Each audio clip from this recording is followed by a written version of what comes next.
Perkenalkan, nama saya Nurul Zana. Di sini saya akan melanjutkan materi sebelumnya. Materi selanjutnya yaitu perbedaan teori permintaan uang menurut aliran klasik, John Keynes dan monetaris. Yang pertama, teori John Keynes. Teori Keynes adalah suatu teori ekonomi yang didasarkan pada ide ekonomi Inggris pada abad ke-20. Teori ini mempromosikan suatu ekonomi campuran, di mana baik negara maupun sektor swasta memegang peran penting. Kebangkitan ekonomi Keynesianisme menandai berakhirnya ekonomi laissez-faire, suatu teori ekonomi yang berdasarkan pada keyakinan bahwa pasar dan sektor swasta dapat berjalan sendiri tanpa campur tangan negara.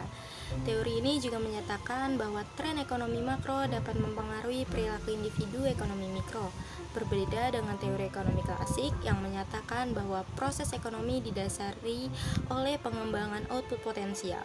Keynes menekankan pentingnya permintaan agregat sebagai faktor utama penggerak perekonomian, terutama dalam perekonomian yang sedang lesu.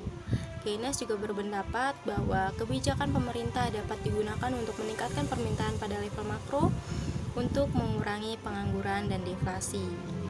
Teori yang kedua adalah teori klasik. Teori ini berfokus pada hubungan antara penawaran uang atau jumlah uang beredar dengan nilai uang atau tingkat harga.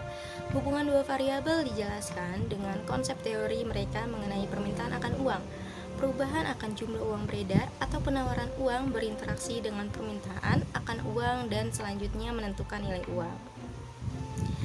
Tokoh dari teori klasik yang pertama ada Irving Fisher. Dalam rumusnya MVT sama dengan PT, dalam setiap transaksi selalu ada pembeli dan penjual. Jumlah uang yang dibayarkan oleh pembeli harus sama dengan uang yang diterima oleh penjual. Hal ini berlaku juga untuk seluruh perekonomian. Nilai dari barang yang dijual sama dengan volume transaksi atau yang disebut dengan T, dikalikan harga rata-rata dari barang tersebut yang disebut dengan P. Di lain pihak, nilai dari barang yang ditransaksikan ini harus sama dengan volume uang yang ada di masyarakat atau yang disebut dengan M. Dikalikan berapa kali rata-rata uang bertukar dari satu tangan ke tangan yang lain atau rata perputaran uang dalam periode tersebut atau yang disebut dengan VT. MVT sama dengan PT adalah suatu identitas dan pada dirinya bukan merupakan suatu teori moneter.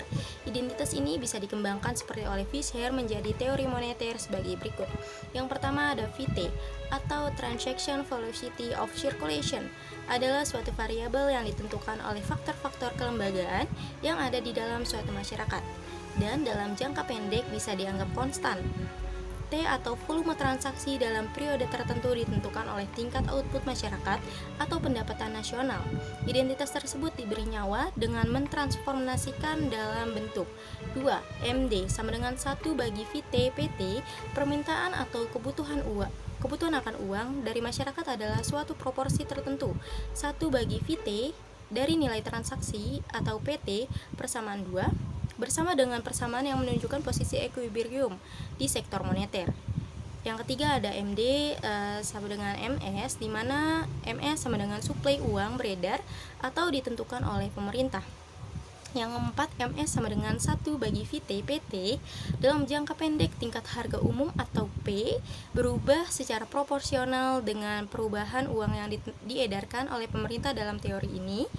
T ditentukan oleh tingkat output equilibrium masyarakat yang untuk Fisher dan para ahli ekonomi klasik adalah selalu pada posisi full employment atau hukum Say atau Say law. VT atau Transaction Velocity of Circulation, Fisher mengatakan bahwa permintaan akan uang timbul dari penggunaan uang dalam proses transaksi. Besar kecilnya VT ditentukan oleh sifat proses transaksi yang berlaku di masyarakat dalam suatu periode.